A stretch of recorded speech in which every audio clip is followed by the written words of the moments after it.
So how are the rest of the people Exactly. making millions of dollars a year selling physical products? And because they innovate, they don't invent, right? They are creating innovations of existing products and adding additional value to the product so that it creates an additional value level multiplier of that product, right? Different things, 3 things I changed about my product, which make it more unique, fills a certain problem, makes the cup a different size, makes the handle slightly larger, has a little innovative cup lid on it that the other one doesn't have, or whatever it is, right? It creates an additional value in the mind of the customer. It says, oh, that's cool. I like this one. Or maybe it's a Stanley mug that survives a fire. Oh, wow, I want one of those, right?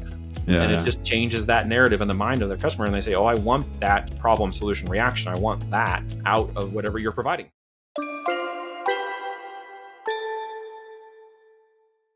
Welcome to the Ecommerce Marketing Podcast, the highly rated digital marketing podcast that provides weekly digital marketing tips and strategies from some of the world's top digital marketers and e-commerce entrepreneurs that will help you take your digital marketing to the next level.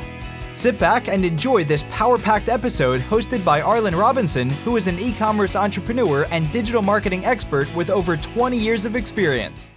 Hey, e-commerce marketing podcast listener. Are you looking to increase traffic and sales to your website? You can do this by launching your own affiliate program. Just visit getosi.com and sign up for a free trial today. That's getosi.com. Now get ready to hear from your e-commerce marketing expert of the week as they drill down to give you details on marketing strategies that can help grow your business.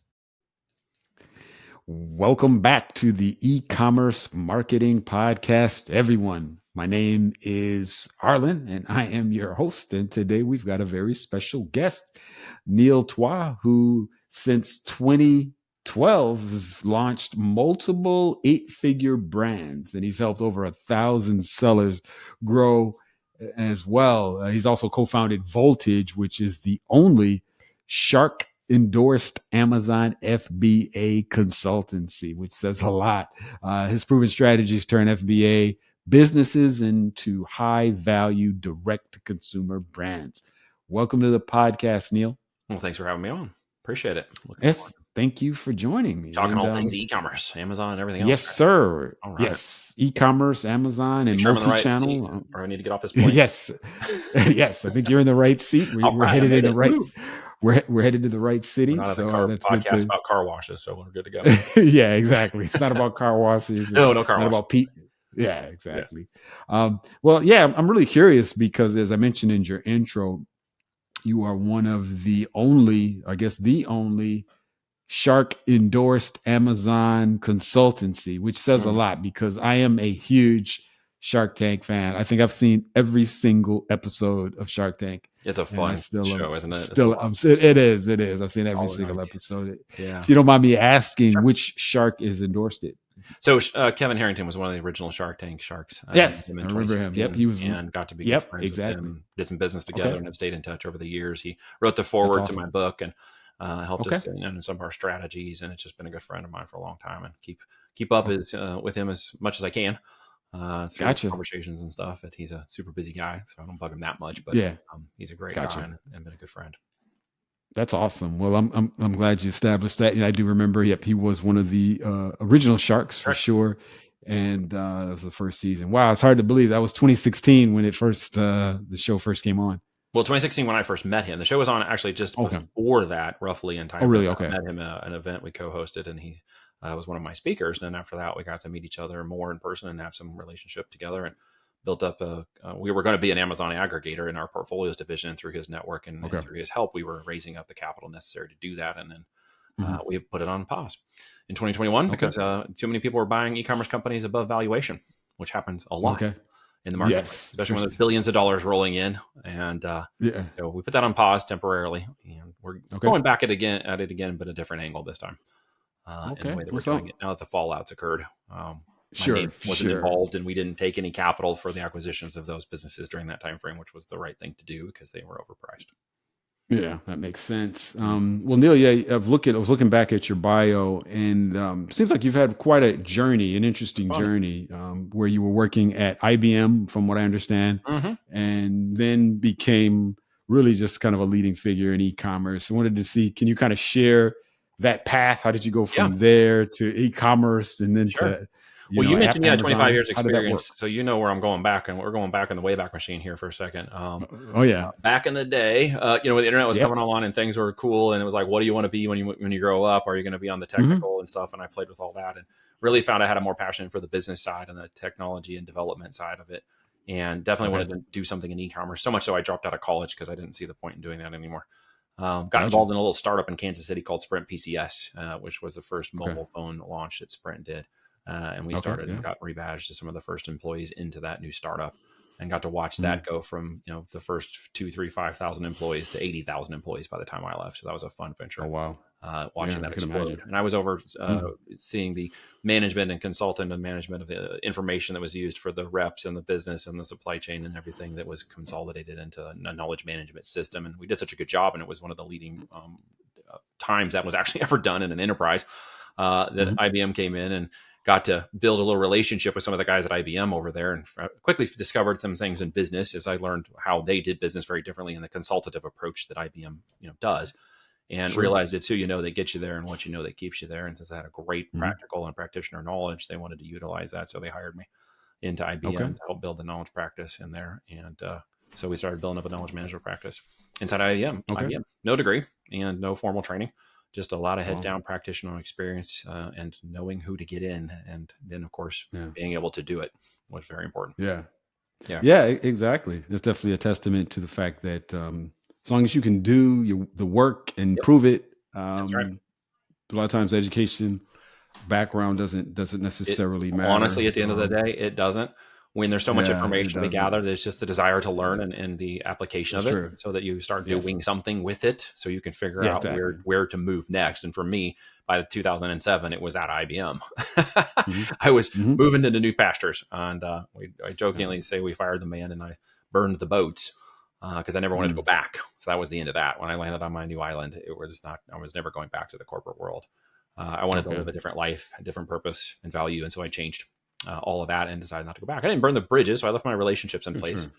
And with Mhm. that, I came back as a subcontractor later on in a couple of different Okay. ways. A project that was falling apart, I came back and became a management consultant on it. Instead of the 90,000 a year plus bonuses I was getting when I left, I'm now $250 a day in billable, or $250 an hour in billable plus per diem. So all of a sudden, I was making better Sure. money. Problem was I was still Right. trading time for money, and I hadn't really deprogrammed myself from the idea of trading time for money. That took a few more years before I started to realize the idea Mhm. of force multiplication and value to the market is whatever it will receive, and the price point is just a variable of that cost, and it is whatever Mhm. the market will bear.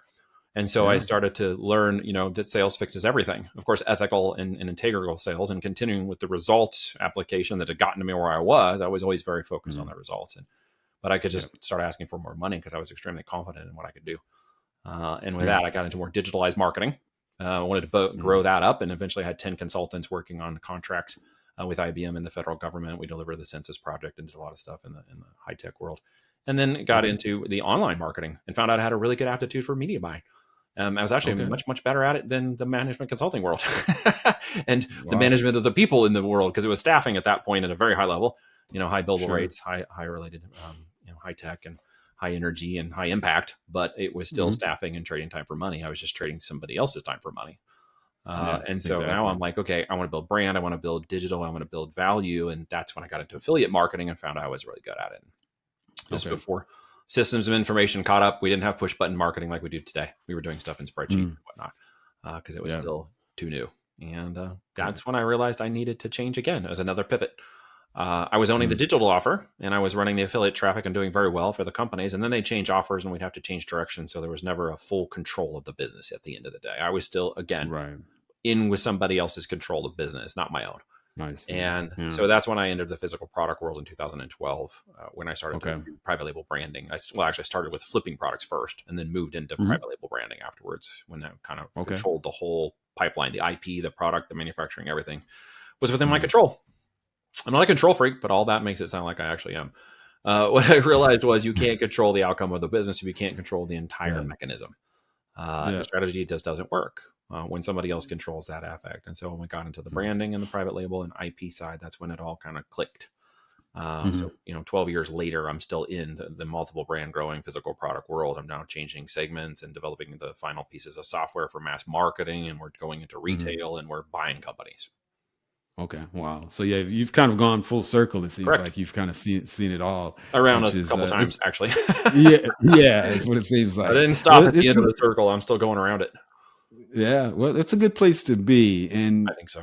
kind of speaking of brands and valuing Yeah. brands, since you've kind of seen everything full circle, you've worked with brands, you said you private label brands, and I know you've seen successful brands and you've seen some that I know are not successful. Oh yeah. Both sides of What, the fence. what, in your experience, what would you say are the really key components that differentiate some of these sustainable brands that have just continued on Amazon and on other platforms versus those that are just fly by night brands? So it's the offer of that the value of the brand is creating to the market is number one, is because there's all Okay. kinds of different, brands in the world, different, shoe brands and food brands and whatnot. And why have some established and stayed longer? It isn't just the Hmm. product, it's the value of the brand, it's the emotional connectivity, Yeah. it's the problem solving aspect of that brand, or the Hmm. kind of product that's related to the emotional connectivity of that brand. Like Right. I trust Honda more than I trust Toyota, or I trust, Toyota more than I trust GM, or whatever your feeling is about that.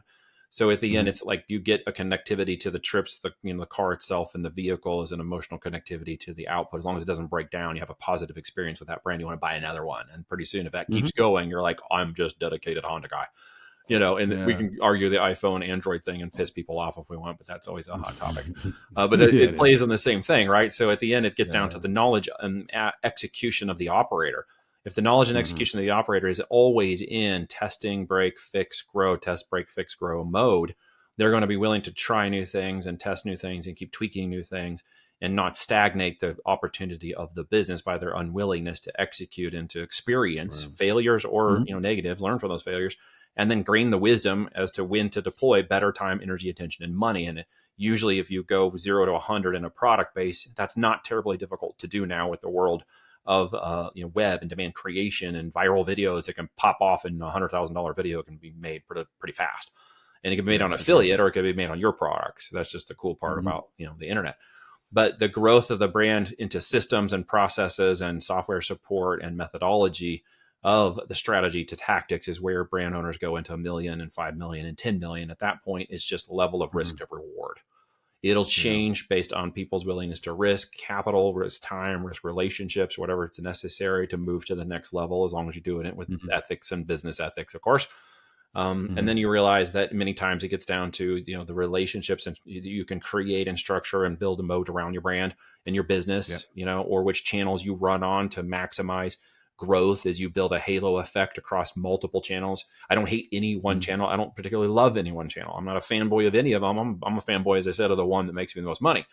And at the end of Hmm. the day, I need all of them to try to reach as much of my customer base as possible. And I can't Hmm. be an individual who understands everything about every channel, right? So we try to focus on where's the maximum value to market first. And then, as we say in the country, you can't ride two horses with one ass. So you got to pick one to ride and ride Hmm. it to maximize it before you're willing to then take the reins away or give it to somebody as an operational control and move to another Yes. channel and open that one and another channel and open that one. If you try to spread too wide, too thin, you'll fail. And Yeah, some of for these channel sure. For operators sure. can get 8, 10 million a year on a single channel before they start looking at spreading out into additional channels of Hmm. opportunity. And so I've got Yeah. 8-figure sellers on Amazon who are just now moving into secondary channels to grab that additional market, that additional channel, that additional customer base. People hate on Amazon. It's really easy. Well, they take your customer data. Well, it's not your customer data; it's their customer data. So understand their sandbox and Exactly. play within It's it. it's their And it's like, property. well, then I Yep. get to my DTC channel and I'm going to get my own customer data because that creates value Hmm. and intrinsic value to the company, which makes it worth more later. And then I'm going to get more demand Right. creation activities like user generated content and TikTok videos and other traffic channels and stuff to really Hmm. widen out that net and try to grab my audience from my competitors, get it from wherever I Yeah. can and pull it to wherever is the most lowest barrier of purchase for them, so I Hmm. can get that product in their hands. And that really Yeah. begets growth and scale when you understand that the limitation usually at that level of my consultation with folks and mine originally before I figured this out and broke through those barriers Hmm. myself was the realization that I was the linchpin in so much of that growth. I was the problem causing the limiting belief. I was the problem because I wasn't willing to put my time in the right place to create, Yeah. force multipliers. right? Which was me Mhm. times another person, me times this person, me times that person. I'm about to do it again to move voltage to a different level of business this year by hiring a CMO whose specific aspect is the growth of our software into mass market, to allow for that to mature itself as a brand vertical or Mhm. division within our holdings company. So I can focus on our partnerships and relationships of Mhm. brands we control and operate, our client base to ensure our controls over our account management services are well in hand, and our acquisitions, Mhm. which are shooting to acquire 15 companies this year. Three we have under LOI right now. The first one closes at the end of the month. So that's where Okay. my primary Awesome. focus is going to be at. And that's 2 years of effort to get to the acquisition side. That Oh wasn't an yeah. overnight Yeah. thing. Yeah. Oh yeah. It's never an overnight No, we thing. kissed 120 frogs so far, to Yes, find ones that that's how. actually look like they're worth buying. Hey, before we jump into the next question, I want to take a quick second to talk about something that's been a game changer for so many business owners, including myself. That's public speaking. If you're running an e-commerce brand, marketing agency, or any business, your ability to communicate clearly and confidently can really make all the difference. Whether you're pitching to investors, speaking at conferences, or even just creating content that connects with your audience. That's exactly why I created speaktoempower.com, a coaching program designed to help you master public speaking without fear. You can start with my free 10-day course where I walk through essential strategies to overcome nervousness, engage in the audience, and speak with confidence. And if you want to go even deeper, I offer weekly virtual group coaching sessions and one on one coaching tailored to your needs. So if you've ever felt like you could be more confident on camera, on stage, or even in day to day business conversations, head over to speaktoempower.com and get started for free today. All right, now back to the episode. Yeah, that's how it goes. Now, one thing I want to circle back on one Sure. thing that you mentioned, and I want to see where you kind of weigh the importance of this in these successful businesses. What I've been kind of seeing a lot lately is the focus that brands are putting in storytelling, Yeah. um, connecting with the audience by telling some type of narrative that really pulls people in. You mentioned, a lot of times people are loyal to a company because they have an emotional connection with it. They had I'm thinking back to myself actually. I recently bought a Toyota Camry, Uh-huh. and I remember my parents bought one. They bought actually the very first Toyota Camry back in the 80s, and I remember it was back then, it was a really cool car. It was super reliable. I had just got my driver's Yeah. license, so I was able to One of the drive it. first ones. And, Yeah. it brings back those type of memories. And I remember it had, it was one of the few cars at that time. It had one of those, the different modes where, you click a button and it had a mode where it was, like a Oh, a little bit sport of and treats normal. and just built to last. The first one to go crossing 100,000 Exactly. miles with like no problems, and people were like, "What?" And then it didn't Exactly. happen. Like the Camrys were just blowing it up at 200,000 and 300,000 miles, right? Exactly. And so I thought about that Yep. when I was looking to get a new car, and I said, why don't I, I've had some issues with some of the past cars that I had. I Where do I feel said, my confidence? it kind of drew me there because Yeah. I knew I had that connection. It was reliable. Amelia, So I want to see all of that. Yeah.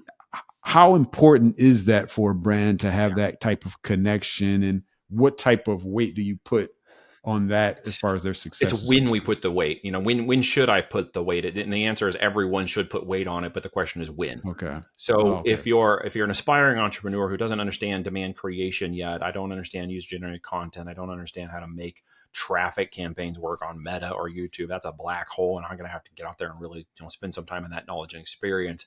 You're Mhm. going to find that it's a difficult, very technical role for most people to try to grasp. It sounds really easy. You launch a campaign, follow the metrics, etc. But when you're the only one creating all the traffic, that's usually the failure point for most startups. They don't get Mhm. enough people to view their product to make enough sales to keep the sustainability going. They throw too much money out there and not enough ever comes back.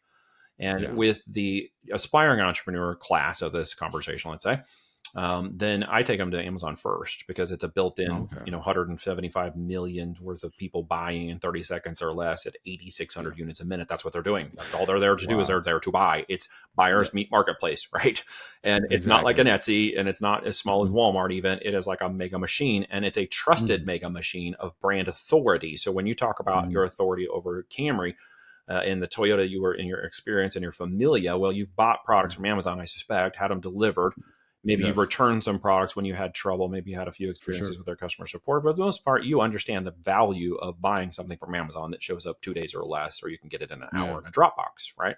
So you recommend going there first before even doing D2C? I do personally, and I've done both Okay. channels. I ran Okay. DTC. I know Shopify. I ran Facebook ads. I understand how all that works. I understand the conversion metrics and the 2 to 3% necessary to grow. And you must have a sales Okay. follow-up channel, email, SMS, direct mail, and other things to build. You need user-generated content today to build that narrative and that story because you've Yeah. got to get that demand creation. And at some point, you Mhm. got to work on the SEO side so you're not pushing all lift on the paid traffic side. But those are two Correct. very different problems to solve. I know guys who have spent their entire career working on just SEO to Mhm. master it and get past the all the updates that Google has done that just Yeah. blew people away, and that's a whole other kind of mastery in Exactly. its own right, right?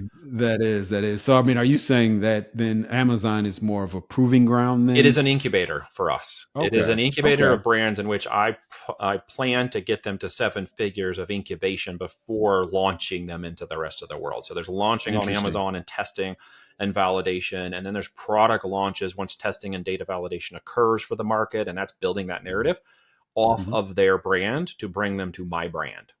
Right. Mhm. So I'm leveraging their brand and bring them to my brand. And like any other leverage, it's a force multiplier. It's also a time condenser and a speed to market because there's search engine optimization on Amazon. But because it's I gotcha. Amazon.com authority, you get all the Yeah, SEO I that goes see. with it. So when I launch a Right. product on Amazon and I start doing well with it, it shows up in Google search. When it shows up in Google Okay.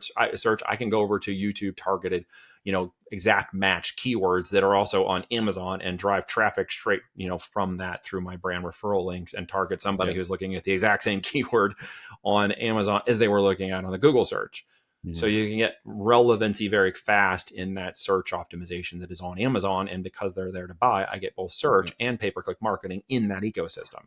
So once I Sure. get the organic value of that SEO proven for my product, because I managed to get my copy, my graphics, my keywords, and everything aligned really well, and I've helped prime the what is now the large language models that are ranking that product through Cosmo and Rufus. So you had a Mhm. priming to get the AI engine to actually understand what your product is doing, especially at this beginning Yeah. level. So it has a Yeah. building narrative of language and copy around the taxonomy of your listing on Amazon. Very important because Yeah. people are sort of missing this now. And it's changing extremely fast. Feels like day by day. Mhm. And then I can use Yeah. PPC Mhm. to do one thing that I can't do on a meta campaign. And that is I can get my Mhm. product to rank organically when I dial in my PPC ads on Amazon. So I can Okay. have an inverse pendulum relationship that I can't do on any other platform. I can take Mm. organic proof and then add PPC metrics to it correctly and then watch that pendulum, which will be high on the ads first and lower on the Yes. organic. I can watch that turn like this. And when that goes up Mm. 50, 60, 70% on organic, and the 30% is my PPC, the engine itself goes ding, like you met a new Mhm. criteria, like it unlocks. It's like, Okay. welcome. And then all of a sudden, Right. it starts propagating like Right. crazy that you're Sure. the best brand for everybody's buck on there. And you start taking over the system and buying more competition away. Right.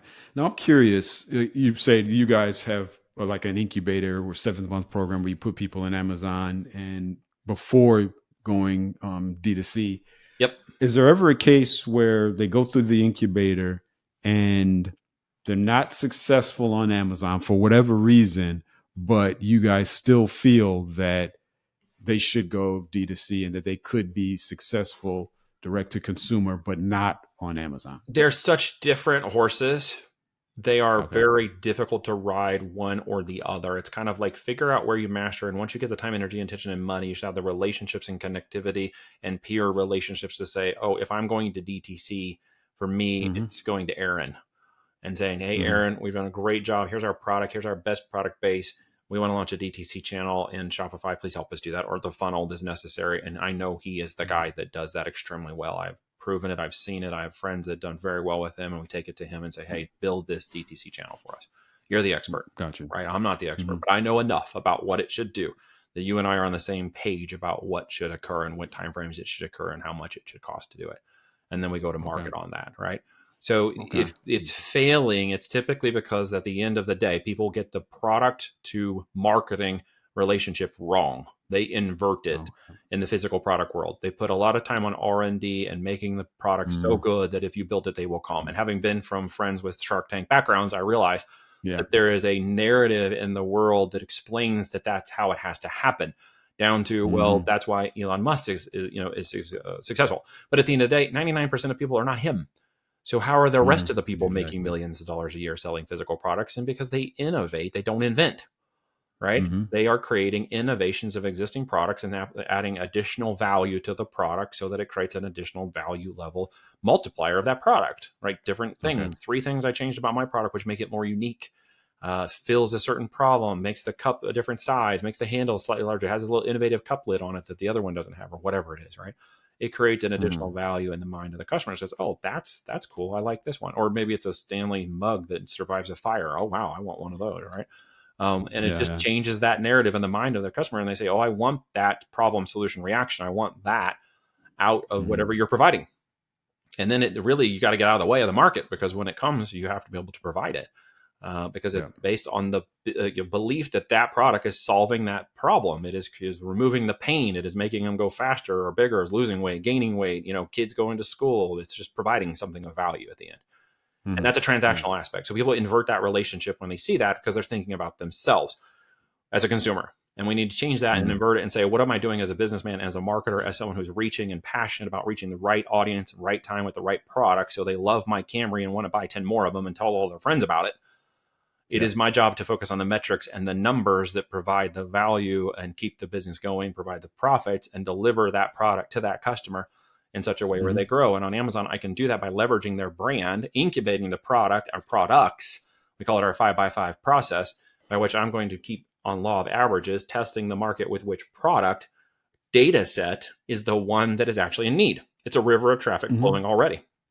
24/7, 365, there is 10 million people searching for X product, or 5 million people, or Yeah. 20 million people. And they want that Mhm. product, and that's it. They were looking for this Yeah. ice maker. They were looking for that, whatever. And because of Mhm. that, I need to put a product right in front of that slipstream. When I do that, there's a channel running all day long, all night long, selling that product. And I have Yeah. to be able to get my narrative of copy, information, graphics, and the belief that this organic engine, this AI engine, believes Mhm. that I'm the best product data set to be setting in there, so that it can fulfill an order from the warehouse and deliver it to the customer, because that's its job, not my job. Yeah. My job was Yeah. just to make sure Yeah. the product doesn't break in 5 minutes, is better than the other products, and actually fulfills the expectation when they open the box or whatever it is and use the Mhm. product transactionally. And I wanted them to have a good experience, so they leave us a review and it closes the loop. Then Yeah. we're in a good cycle, because when the loop closes, the data loop closes inside of that engine, and it says, "Hey, you're a great product. You're getting reviews, and you're selling more, and you're profitable, and this is all churning, and we want more people to buy your product." It's all data driven. There's no Yeah. It emotion is. in that. And so when I go to Amazon and we Yeah. launch products, it's data driven, and we launch enough of them in that first 12 I months to be able see. to find the one that has the ability to not an individual product hit 7 figures, but the product base, the one product that has 10 other variations, shapes, size, colors, etc., Mm. where I can widen that base out to that brand that Okay. has 10 products in it that are servicing the need of the brand. And any one of those Okay. products can change, or any one product can be adapted, but it's the brand that lives, right? Yeah, I see. So based on that research, the history that you've had, and the experience that you had, you know how to position these particular products. Go So straight into the they're demand going stream, to. and go straight into the data Okay. stream that exists, and say there's already a demand there that's being Okay. created somewhere else.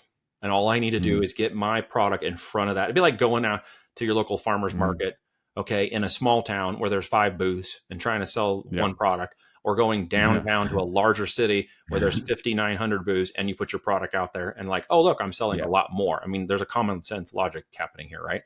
And with Yeah, for Amazon sure. moving 8,600 units a minute to people who buy Mhm. physical products, that's where I want to go find out, what do they want from me? Until I have Mhm. 5 products averaging 25 sales a day organically, I now have $300-400 a day in profit minimum in our basis line, because we don't sell products lower than $50 in retail price Sure. point. then I know I'm making profit. I know what the data is telling me. I bought the data from the marketplace and it's told me what it wanted because I wasn't smart enough to tell it in the first place.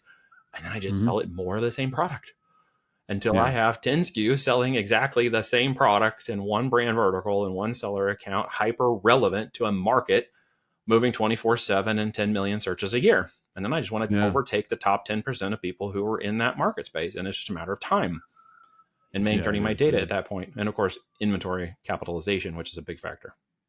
Yeah, for sure. Yeah. As we get ready to wrap things up, I know there's a lot of business owners that are listening that are D2C, haven't done the Amazon route, haven't gone that route, but have heard about Amazon FBA. But I know there's a lot of misconceptions. What would you say is the main misconception that brands have when it comes to Amazon FBA fulfilled by Amazon? There's an evil channel over here that shouldn't be valued. Okay. Right. It's the redheaded stepchild of the e-commerce world. Like it was that thing where they did wholesale and flipping and nobody ever makes any money and there's really no value. And if I go try it, it's all dead. And it's better to do DTC where you own the customer data, you make all the money. And those are the guys in the Lambos and nobody on Amazon ever makes any money.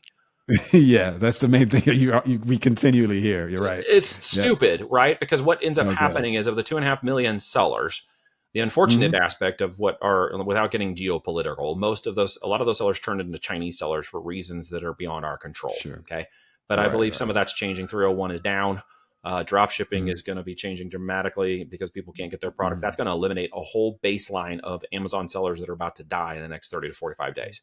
With that, it's opening a tier 2 segment of 50 plus sellers we are in the inventory market for. And I am extremely bullish about what's going to happen in the next 60 to 90 days. And Amazon is going to become a mega house channel. I believe it. They're going to have to kill the whole nonsense. Temu and Shine and all this other stuff are going off board. So if you don't own inventory in the United States and control your brand, and you didn't, you're going to be dramatically impacted by this. So for us, Amazon has been a problem child, who has created some dumb things. Like right now, they had a copyright claim infringement from somebody who have now discovered does this as a normal byproduct of their unethical business model where they attack a customer to get them out of the market. And then they go update their website listing to say it's exactly like ours. And then when Amazon does the due diligence, they're like, oh yeah, his claim is valid because he has all this and you took it from him because he was the first one to make the claim infringement. Now it's wrong. So they took us offline and they now force us to say that we're not the bad guys. Okay. This is a stupid policy, Amazon. If you're listening to this, I know a lot of people know this is dumb. So we're losing lots of money waiting for Amazon to finish its due diligence that we provided all this information, even legal docs and things of say, we'll get our lawyers involved if we don't get this fixed. Because somebody made an unethical move through a loophole in Amazon. And because Amazon has that loophole, they're not fixing it. And I'm not the only one. We have some other friends with bigger sales and ours haven't gone down, but one of my friends did the other day. And he's losing $100,000 a week for that product being offline because there's a loophole that allows people to abuse it. And of course, they're going to take the loophole, and Amazon has not done a great job of closing those loopholes and not giving us a tier 1 support option to fix them faster.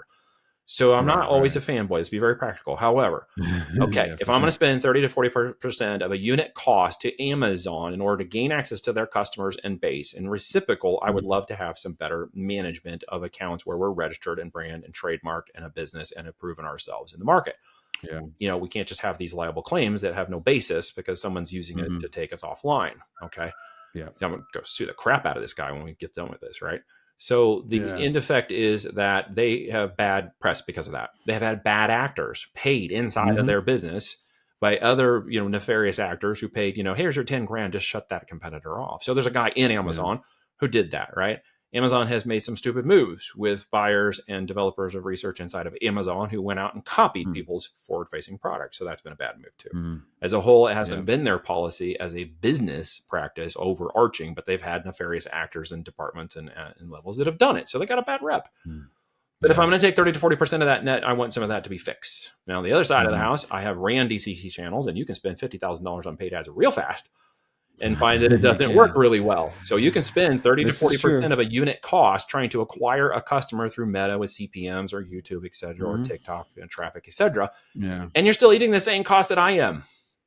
Okay, let's not argue. Let's be practical. Okay. Yeah. At the end of the day, it's I guess you got to still look at it as just the cost of doing It's business the either way you cost of go. doing business, dude. Yeah. If we argue the Yeah. cell phone There's no, analogy, you have an yeah. Android, I have an iPhone, you don't. I don't think that's true. Yeah. One way or another, Yeah. it both makes phone Yeah. calls. It both gets on the web. It can both do business at various levels. It's a tool of choice at the end of the day, right? Yes. But I Yeah, need both of exactly. those tools really if I'm going to operate a haloed business of, Yeah. multiple channels. If I'm going to be on DTC and say, no, I hate Amazon, I could be losing 30% of my sales over $100,000 a month on Shopify to Amazon sellers, Yeah. but I'm just giving it away for free. I paid for Yeah. it and they went and bought it on Yeah. Amazon. That's stupid. You Mhm. need to get your Yeah. Amazon channel up and capture that. That's just found money. It's bad business not to do it. In reverse, if you're on Exactly. Amazon, that's a single sales channel. You do not have a business.